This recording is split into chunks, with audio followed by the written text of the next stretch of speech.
Uhuru, comrades, Uhuru. Uhuru means freedom, and I want to welcome everybody to today's Burning Spear newspaper's fourth webinar entitled Long Live the African Revolution of Haiti. My name is Olofin Ikemba, and I am the managing editor of the Burning Spear newspaper. And before we begin today's program, as always, we want to salute our comrade Omali K. Fing, who is a longtime editor and the strongest advocate of the Burning Spear newspaper, who passed away on Monday, July 29, 2019. And we're dedicating this entire broadcast and the entire Black August campaign to Comrade K. Fing, because he was a revolutionary giant whose heroic stance is the standard for all party members to emulate. And I want to say that the African People's Socialist Party will be hosting a memorial for K. Fing this Sunday, August 25th, from 3 to 6 p.m. at Aquaba Hall here in St. Petersburg. And that address is 1245 18th Avenue South. We're asking that anyone who knew K. Fing, sympathizers of the party and of the Uhuru movement, come out in droves to honor K. Fing and hold high the legacy of this comrade who, as I said, was the standard of party cadre. And if you haven't seen the excerpted interview between myself and Comrade K. Fing on the significance of the spear, you definitely want to check that out. It is on the Burning Spear TV, and the moderators can post a link to the video below. So in a short while, I'll be joined by Comrade Elikya and Ngoma, who is a member of the African People's Socialist Party in the office of Chairman Omali Yeshitela. And we will be discussing the Haitian Revolution. So I've been talking about this all week. It is going to be a very exciting discussion, and I hope everybody is as excited for it as I am. And it was the only successful slave revolution in the history that led to an independent, and I want to say independent in air quotes, because we know that nowhere on earth African people are free yet. But it led to the first successful establishment of a nation. So that was something that history has never seen before, a successful slave uprising that happened in Haiti. But before we go over that, I'd like to go over a couple of other important Black August dates that have happened. So yesterday was the 188th commemoration of the Nat Turner Rebellion. And Nat Turner was a courageous African who led the slave rebellion in Virginia. It was also the commemoration of the death of George Jackson, who led a powerful uprising in the San Quentin incarceration camp in California. And today, along with the commemoration of the Haitian Revolution, is the death where we remember Comrade Huey P. Newton, who was the founder and minister of defense for the Black Panther Party. And he was assassinated in Oakland, California on this day, August 22nd, 1989. And Comrade Huey P. Newton became associated with the Uhuru movement and actually made one of his final speeches in the Uhuru movement. And you can find his quote on page 2 of the Burning Spear newspaper every month at the bottom. He states, "You might not have the Black Panther Party, but you have the Uhuru House. You might not have the Black Panther newspaper, but you have the Burning Spear. So they haven't done anything by crushing one organization." So this was the torch that Huey Newton passed on to the Burning Spear newspaper. And we definitely want to continue the legacy of this legacy of resistance of Black Power media by supporting the Burning Spear newspaper and holding up the legacies of both Huey Newton and Comrade K. Fing, as well as everyone who have fought victoriously and courageously on this month of resistance. So the Burning Spear has been exposing colonialism and neocolonialism, which is in short white power and blackface, on every single continent on the planet Earth for its 50-year existence. And the Spear has been instrumental in organizing Black communities here in the U.S., Europe, the Caribbean, and on the continent of Africa itself, informing them with the revolutionary theory of African internationalism, which is the practical theory of the Uhuru movement and the African working class overall, no matter where we're located.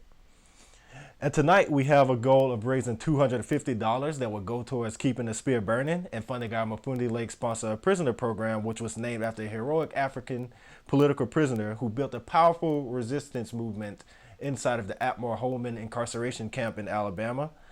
And this program ships subscriptions to our sisters and brothers behind bars for free.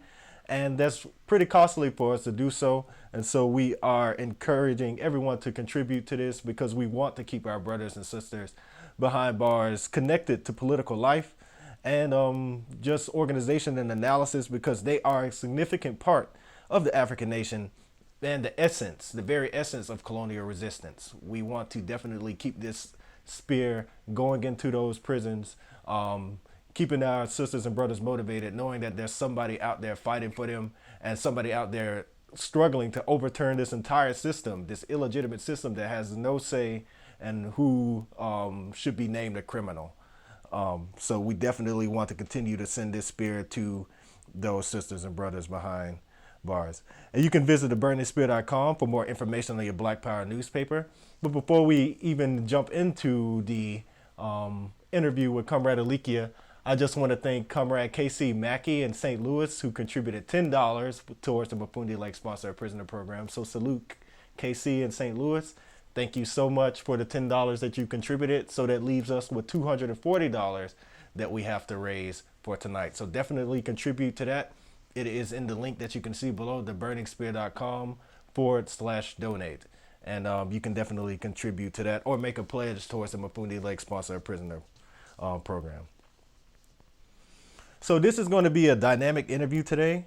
I've been saying it all month long because I think the successful revolution in Haiti really revealed to the entire African nation what's possible through organization. And here to discuss the African Revolution of Haiti with us is Comrade Elikya Ngoma, who is a member of the African People's Socialist Party, working in the office of Chairman Omali Yeshitela, as I stated earlier. And Chairman Omali Yeshitela is the leader and founder of our movement. And Elikya has offered extremely valuable insight on this topic from the scope of an African internationalist, being an African from Haiti herself. So without further ado, we want to get started with this interview. Comrade Elikya, welcome to tonight's Burning Spear webinar. Uhuru. Uhuru, Comrade Olofin. I want to thank the Burning Spear newspaper for extending this invitation. And I'm excited for this interview and this discussion. Uhuru. Uhuru, right on. We thank you for cooperating and being here with us as well. And so we will get started with the question.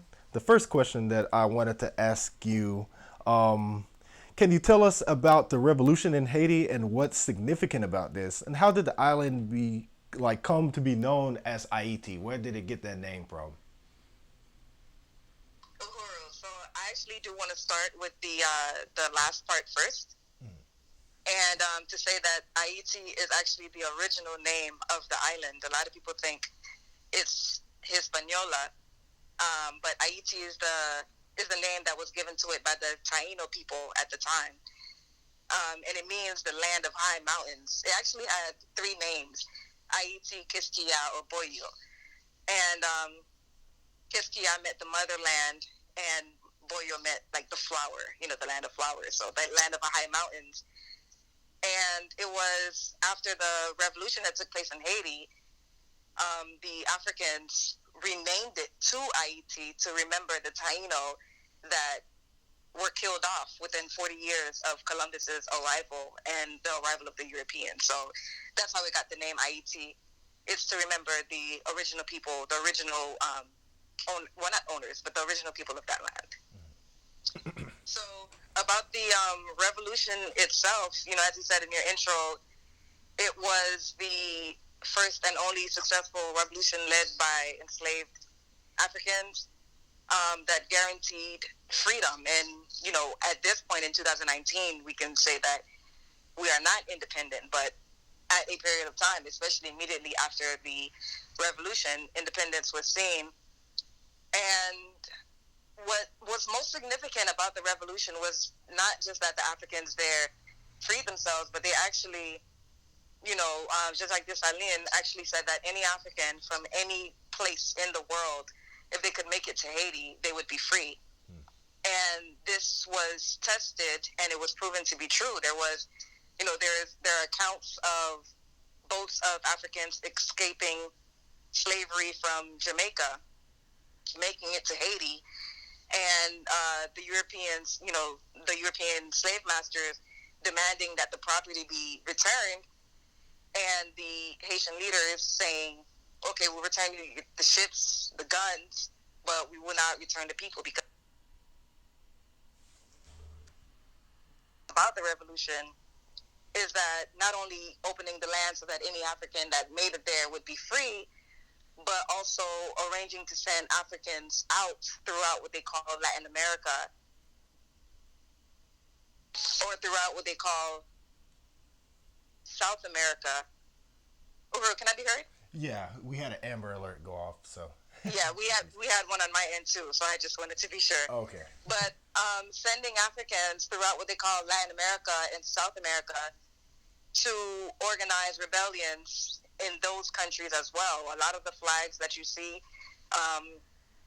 like Venezuela, and other flags that you see that are yellow, blue, and red, where the blue is on top of the red, that is actually to remember Haiti and the African troops that were sent there to organize, or to be a part of their revolution. So the significance of Haiti is that it shows us, as you said, what Africans can do when we put ourselves together, when we are organized for revolution, and that even in getting freedom for ourselves, we understood the oneness of the African nations, because they didn't, as I just said, they didn't just sit and it was like, well, we did it, you guys have to do it too. The goal was to free the entire African nation. I appreciate that, and that is like really phenomenal given the date that the this rebellion took place.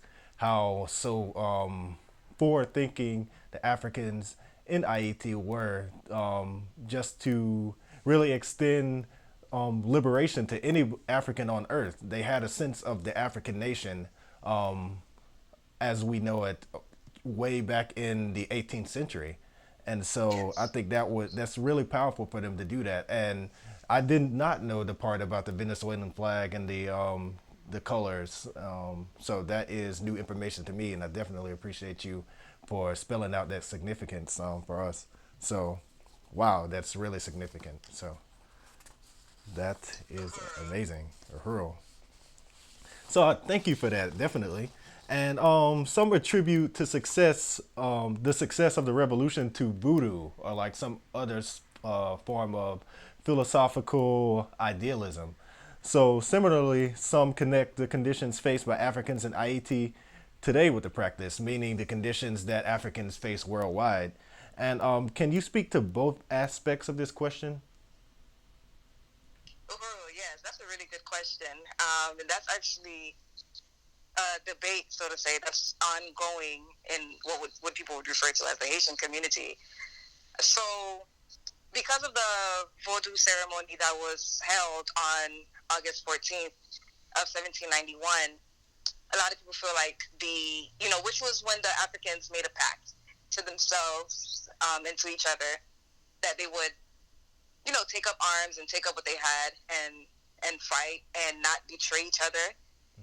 For example, one of the quotes that came out of that pact is "Liberté ou la mort," which means liberty or death, freedom or death. They would not sell each other out, and all of those things. And a lot of people attribute the success of the revolution to that ceremony, as if to say that it is because the ceremony took place that they won their freedom. But history shows that after that ceremony, there was 13 years of battle. Um,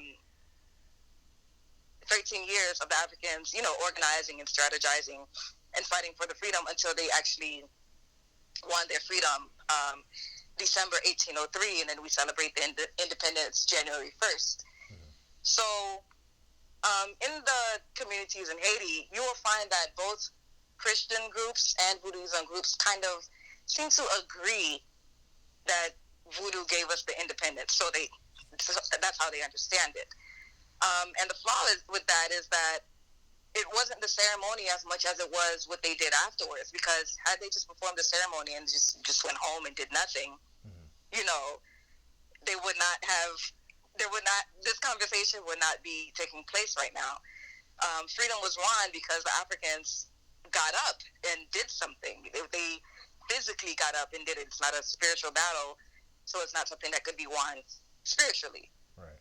And then but since both groups kind of agree that voodoo gave us freedom, you have the Christian group who also says that, well, Haiti is currently cursed because of that ceremony, that the Africans used the wrong method to gain independence. And, the reason why Haiti is in the conditions is in today is not because of, some spell or some curse, is because the colonizers, got together and they made their pact against to continue the oppression of African people, but also in Haiti, which became a source of inspiration or motivation to Africans around the world that, hey, we can do this. We can really, really do this. This is not something impossible. Because we know Haiti or Haiti actually defeated 3 European superpowers, the English, the French, and the Spanish, and then at some point later, the U.S. So, but after the defeat of these superpowers, there was an embargo placed on Haiti that, we could not trade with any other country around the world, and just U.S. invasion after invasion, and all of these things set in place to stifle the people, the Africans that are there in Haiti. And that's not something spiritual happening, that's something real. These are people that are having meetings and organizing and strategizing. How can they punish these people for, doing what they were supposed to do, which is fighting for your freedom and taking your freedom. So it's not, the situation we have in Haiti right now is not due to some type of spiritual, you know, battle that we're losing, and that maybe instead of using voodoo, we should try Christianity this time, or, Islam, or whatever, Right. whatever religion or belief you want to use. That's not what it is. What it is uniting as one people, but also uniting with the rest of the African nation, because, one thing the theory of African internationalism tells us is that there's not going to be a Haiti revolution, part 2. Again, there's not going to be a Africans in the U.S. revolution. There's not going to be an Africans in Jamaica revolution. It's going to be an African revolution. And so it's the unity and the oneness and, again, revolutionary organization that's going to win us freedom this time, for the rest of our lives. Appreciate that. And that is a call for everyone who's watching who isn't a part of this movement to definitely join the African People's Socialist Party. A united African nation is what's going to topple white power imperialism. It was built at our expense. The first capital was African people. So capitalism started with the attack on Africa and the dispersal of African people on every corner of the globe. And so joining the African People's Socialist Party, coming together under the umbrella of African internationalism, no matter where you are, will overturn colonialism. It is organization, as Comrade Elikya said. They came together and they organized. And organization is what led to the successful African Revolution in Haiti. And so definitely appreciate you for pointing that out, Elikya. And you wrote an article, in 2018 entitled "There's No Such Thing as an Afro-Latino." And so the moderators can also link that article into the comment section. And we hope that our audience has a chance to read it. But can you briefly explain your position here as it relates to the United African Nation that we spoke of? Uhuru, yes. The article, "There's No Such Thing as Afro-Latino," actually speaks to the contradiction with the term itself as well as the concept. And something that you realize after, like even after writing the article, is that when you have these hyphenated names, Afro-Latino, Afro-Brit, African-American, people think that they're attaching themselves to being African, but saying this is my nuance, Latino or British or whatever. But really what you're doing is attaching your identity to the colonizer identity and saying, of the American group, I am the African. Of the Latino group, I am the African. Of the British group, I am the African. Right. Which, you can't be, both of those things. So the Afro-Latino concept really is that a lot of people who are Africans from Dominican Republic or Cuba, mainly Dominican Republic, and Puerto Rico, they like to say they are Afro-Latino, which means they're proud to be black, but everything they attribute to their specific, what makes them specifically Afro-Latino is actually African stuff. So they'll say, like, I eat plantain. Yeah, that's African. I dance merengue. Yeah, okay, that's African. Everything that they use is specifically African. So you're not Afro-Latino, you're African. Right. And we shouldn't even want to claim any colonized. And I actually also mentioned the term mestizo in that article for indigenous people who use the word mestizo to say that they are mixed with indigenous and white. And it's like, no, you are indigenous to where you're from. You're not mestizo either. Right. Okay.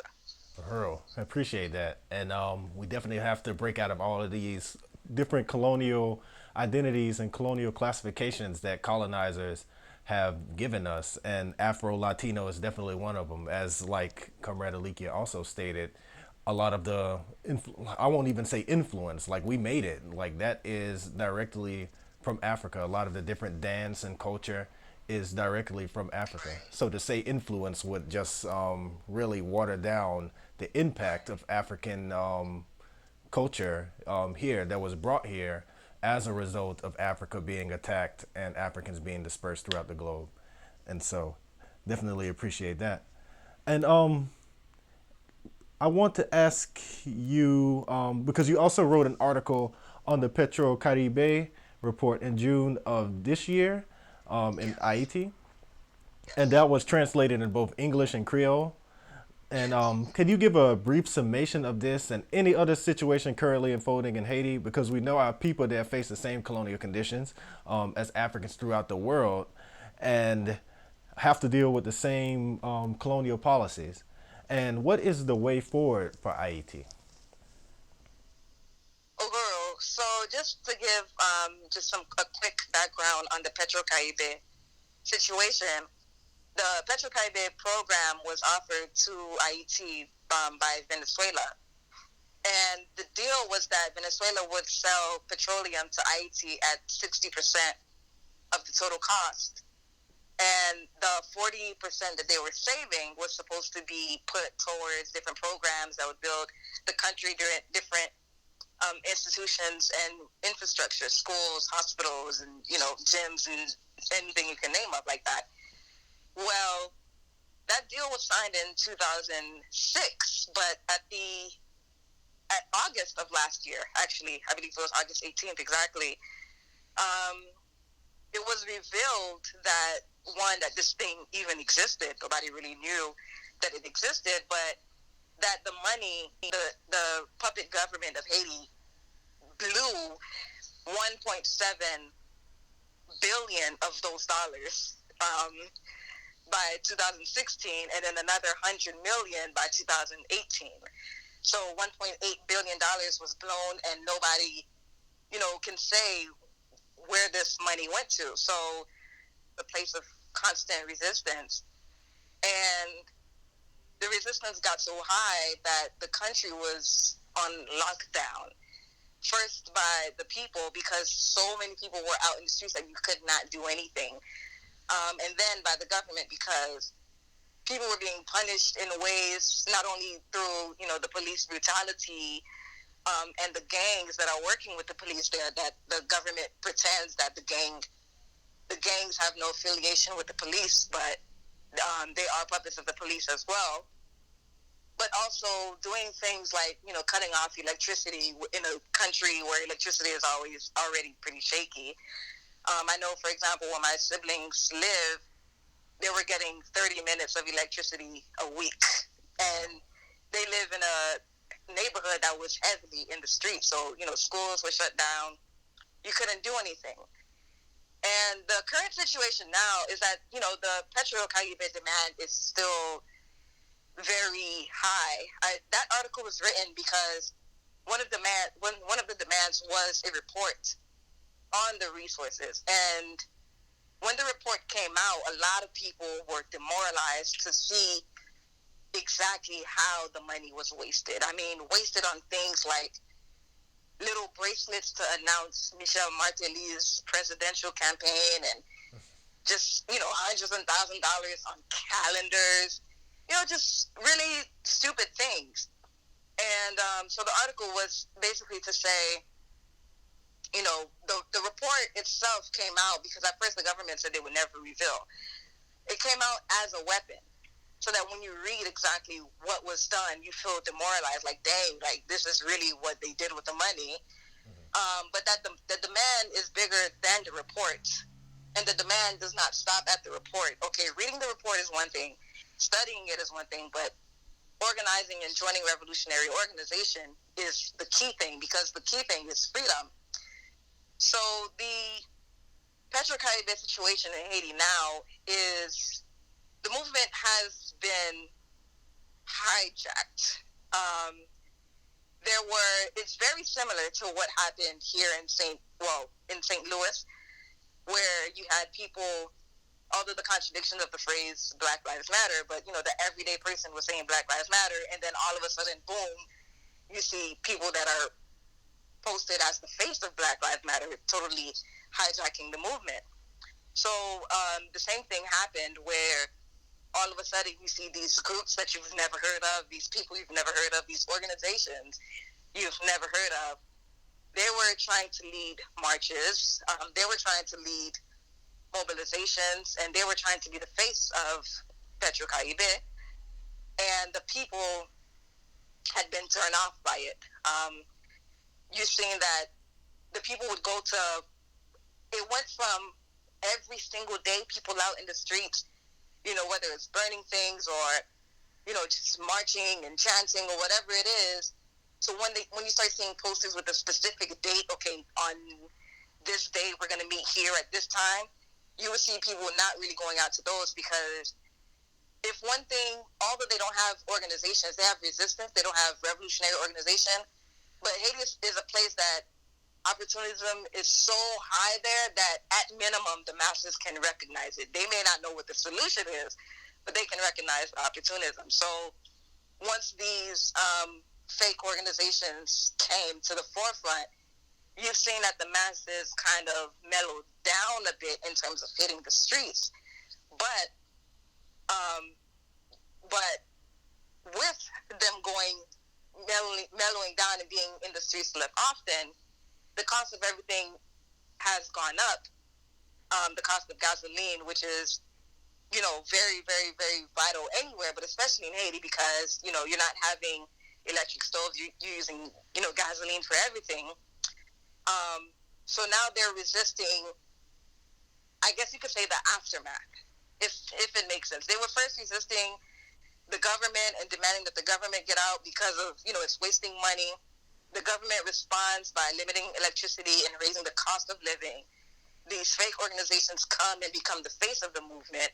The people back up, but then realize how much the cost of living has gone up. So now they're back in the streets to fight the government because everything has gone up. So it's just an endless cycle for now, of resistance. And although it's not officially on lockdown anymore as it was at one point, you could say that it is still on lockdown because things just aren't functioning.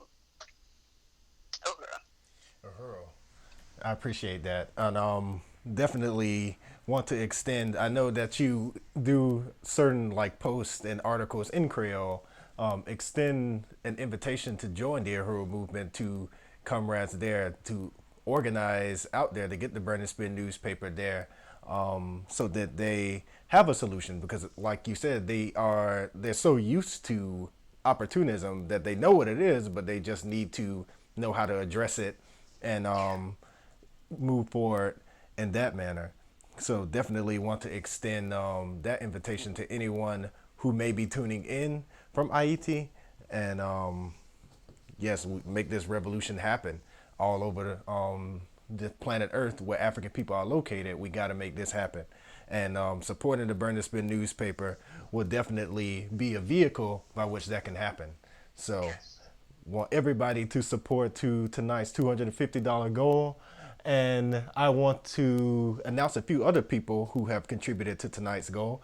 Want to thank David Rold, who I believe is in St. Louis, if I'm not mistaken. David Rold, he contributed $10. So $10 from David Rold. Uhuru, thank you so much for the $10.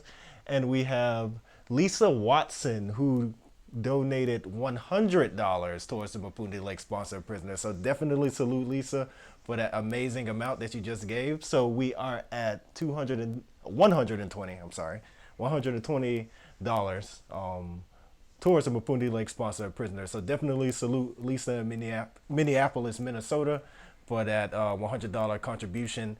David Rowe for the $10 contribution, and KC. So we can definitely make this. We have to continue to support our Black Power media. The Burn and Spin newspaper is the oldest organization, the oldest institution of the African People's Socialist Party, and it is the oldest Black Power media entity in the entire world. And so we definitely want to continue to keep this spear burning.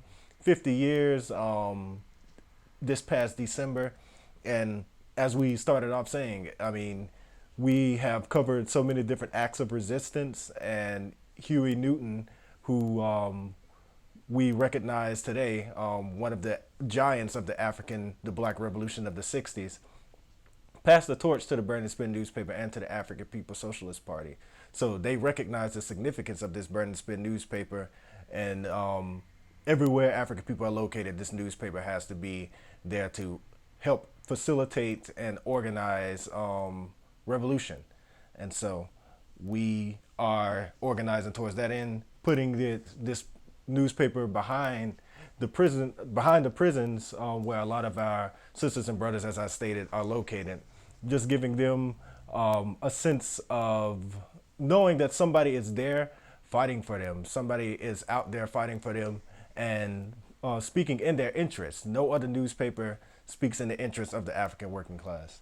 And so we definitely want to continue to support the Burning Spear during this August fund drive, and just let's raise this goal. We are at $220 so far. Well, we are actually higher, so I want to salute Kyle Weiss, who is our AV coordinator, who donated $25. So salute to Kyle here in St. Petersburg. Thank you so much for your $25 pledge. And I also want to salute Comrade Ken Gozi, who is in DC, who also pledged $25. So salute Ken Gozi. Thank you so much, Comrade. We are winning. So that is an extra 50, 120. Let's see. So we will get that total. I am not the best at math. I will be honest and upfront with you about that. And so, Elikya, we have a question for you online. Didn't know if you would be willing to answer that, or Yes, it you can was ask it. it was does France still require for Haiti to pay reparations to it, or a tax, a colonial tax to Haiti? Does Haiti still pay France millions of dollars towards a colonial tax, so to speak? Oh, girl. So I'm gonna mix that answer with another question about the millions that was paid to ensure freedom. Mm-hmm. So one of the, I guess you could say, punishments that was placed on Haiti after the revolution is that they had to pay the French called it reparations, but we would say reverse reparations, for the loss of property, which we know the property was the Africans themselves, the people themselves, and slavery was a world economy, and the revolution was an attack on the global economy, which means that without slavery, the European would be back into the poverty that they were in to begin with. And so Haiti had to pay the equivalent of $90 billion dollars with gold as opposed to just money. And it took 122 years to pay that debt off. And if they did not do that, the ultimatum was that they would not be able to trade with any country in the world. And we know that vital to any country's economy is trade, because you have things that I don't have, and you know, Right. you need to export and import. So it did take 122 years the the for Haiti to meet the requirement, which means that right now there is not that tax necessarily, or not by name, or not by legally. Right now, you have Haiti in the hands of the U.S., the IMF in particular, um, which is a function of the United States. That's who's in Haiti's pockets, not necessarily the French. So it's basically one colonizer to the next. So that's how we would answer that question. Appreciate that. And just to say that this issue of reparations is going around, reparations to African people is something that has to be looked at so very carefully by these colonial powers. They have to have all these different discussion of who does reparations belong to, and who is qualified for reparations, who's a descendant of a slave or who's not. And so we just think all of that's bullshit, and we're not really paying attention to that discussion. The African People's Socialist Party organized the first tribunal on reparations in 1982, and we said that the colonial powers owe trillions of dollars in reparations, and so the fact that France was able to make Haiti pay that much, to where it crippled the economy, to where it could say, "I can limit your trade," is a statement that they have power. They have power at our expense, at the expense of the African working class. And the African working class will, when we unite, come together under the banner of African internationalism, we will be able to set the terms to whether to what is being traded, because the first trade, as we know, the first commodity of capitalism was African people, was the African. And so power in our hands is what the Burning Spear is fighting for. That's what the African People's Socialist Party is fighting for as well. So we would be able to disregard any of that, because right now we are colonized, and that is to rule without to rule without regard to law, and that is exactly what these colonizers have been doing since the inception of capitalism, at the first attack on Africa. So appreciate you for answering that question, and appreciate that question itself. And so definitely want to once again salute everybody. We're at a total of 120 plus 50, that's 170. So we're at a total of $170. And just want to definitely appreciate everybody who has contributed so far. You can continue to contribute. It's theburningspear.com/donate, or you can make a pledge, and our moderators will be following up with you. So thank you, Comrade Elikya, for that. And as you know, the Burning Spear newspaper has shipped it free to any prisoner who requested since the tabloid edition, since our paper launched in 1969. And we currently ship to over 500 prisoners. And this month, Black August, the Burning Spear newspaper is campaigning to raise $5,000 to cover the cost of another year of printing and shipping to our brothers and sisters behind the walls. And our goal is to transform these incarceration camps into universities of African internationalism and unite African people wherever we are located. And so letting them know about all of these different things, what's happening to African people throughout the world, is colonialism. And we have to be able to get that into these prisons to make it clear that their situation isn't unique, that this is a part of an attack on Africa, and that this is genocide.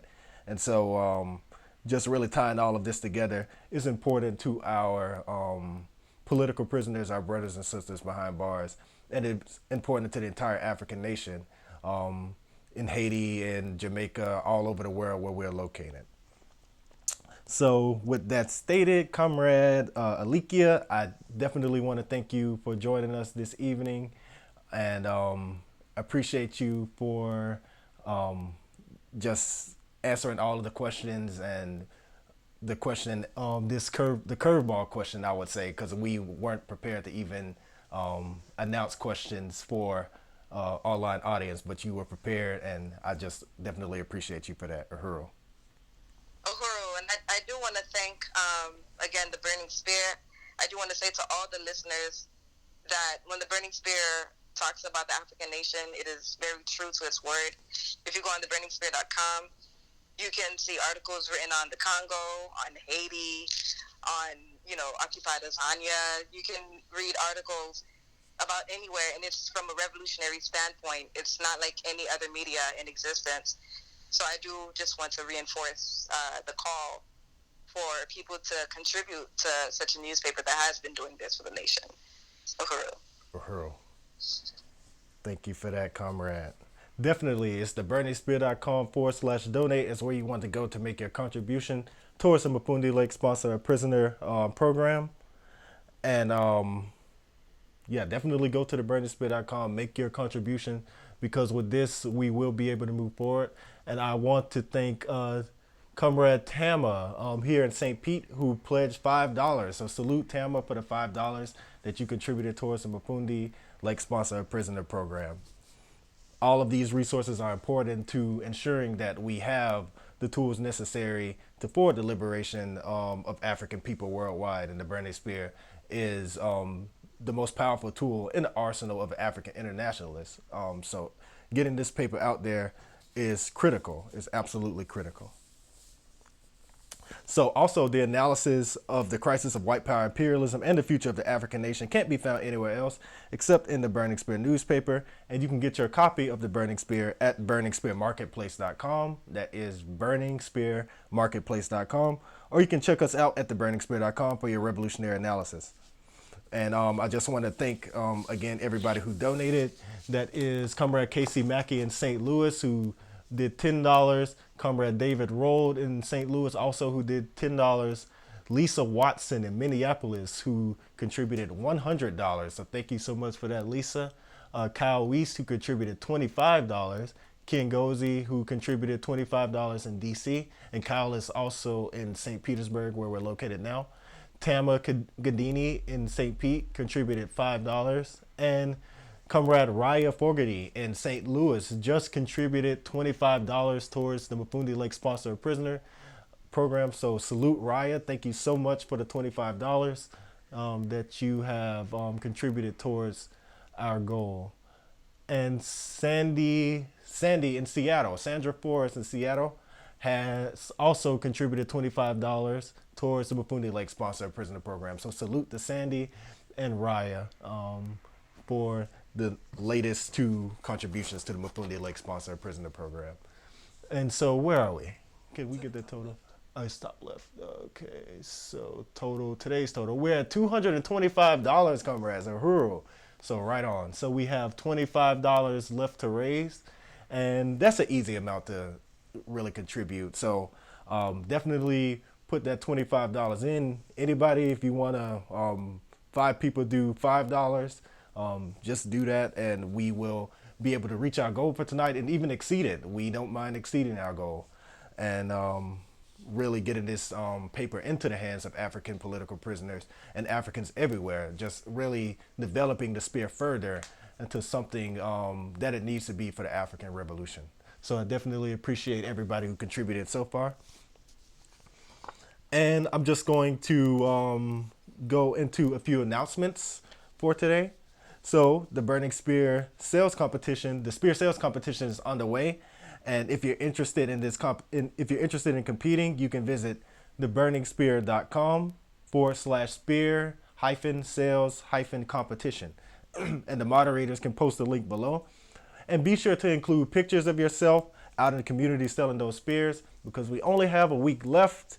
And winners will receive a Burning Spear canvas bag, a poster of the 1982 World Tribunal of Reparations led by the African People's Socialist Party, which I mentioned earlier, a 50th anniversary t-shirt, a free bundle of the September Spear, and your article in the October 2019 Spear. So you definitely want to be a part of this. And regions also win. The different regions, we have the Northern region, the Midwest region, the Western region, and we have the Southern region. So all of those regions will be competing for an award. So if you're in one of those regions, which you are, you want to definitely salute. I mean, you want to definitely contribute to helping your region win that prize, because it's a lot of good prizes that you can win from the regional award and the individual award. So definitely join. I mean, be a part of the Burning Spears sales competition, and that link again is theburningspear.com/spear hyphen sales hyphen competition. So definitely enroll in that. I'm enrolled in it, and now that I enrolled, I mean, you really don't have a chance, but now, I mean, you can continue to try. But that is something that you can give an effort to. So on August 29th, the Burning Spear, next week we will be going live from Aquaba Hall in St. Pete on the importance of Black Power media, and it will be featuring our editor-in-chief, Akile Nai, and Ann Hirsch of the Huru Solidarity Movement, who are waging powerful campaigns against the white ruling class here in St. Pete. So election day is August 27th, that's Tuesday, and we already have gotten so many confirmations that these two comrades are kicking ass here in St. Pete, and they will be going into the general election. So we're going to be reporting on that and the importance of Black Power media and covering these campaigns when there was a complete whiteout until the movement, the African people everywhere contributing to these movements that forced the media to really report on these candidates. Well, they did report on them, but it was in a very negative way, as they do to every African person. So we want to report on that in this next webinar. It's going to be on the importance of Black Power media, and we will be featuring, like I said, the editor-in-chief, who is running for District 7 City Council here in St. Pete, Akile Anai, who is going as Ertha Akile Canyon, and Ann Hirsch, who is from the Huru Solidarity Movement, who is running for District 5 City Council. So both of them are in this to make St. Petersburg a reparation city, which will be the model for the entire world. And so no matter where you are, this is much bigger than St. Pete. You want to support both those campaigns and this event happening next week, because it's a really important part of Black August and African resistance. So lastly, the Burning Spear is looking to fill numerous staff positions, and to apply, visit theburningspear.com, and at the top you're going to click on Get Involved. And we definitely want you to be a part of this amazing team of the Burning Spear newspaper. Putting this newspaper out into the hands of African people worldwide is an extreme honor, and I really enjoy it, and definitely calling on as many people as possible to come onto the Burning Spear team. It's a really invigorating experience just to be a part of this, to be a part of the African Revolution. So any writers, graphic designers, people who like to read, we're looking for copy editors, proofreaders, come on to the Burning Spear team. And the way you do that, again, is to go to theburningspear.com, and at the top, click on Get Involved, and we will be in touch with you. So definitely come on to the Burning Spear newspaper staff. So before we close out, I want to announce two other contributions that came in. So Comrade Nana Yaw in Philadelphia, who is the Northern Regional Representative, contributed $25. So salute Comrade Nana Yaw for that. And that brings us to our goal of $250. And we also have Comrade Kobina Bantashango, who is the Southern Regional Representative based in Huntsville, Alabama, who contributed $10. So salute to Kobina and salute to y'all. Definitely appreciate both of those regional reps out there leading these different regions. And they're in this spear sales competition too. So definitely want to be a part of their teams and making sure that their regions win. All of the regions win. I'm saying this in a very non-biased way. So make sure that you support wherever you are. Come on to the spear sales competition and get involved with their regional representative. So that is all for tonight, comrades, and I'll see you next week for our final Black August webinar, which is on the importance of Black Power media, with our two local candidates here in St. Petersburg, Florida, building a powerful international social movement that has just garnered so much support from all around the world, not just in the country, but from all around the world. So you don't want to miss that. So until then, Uhuru, thank you for tuning in.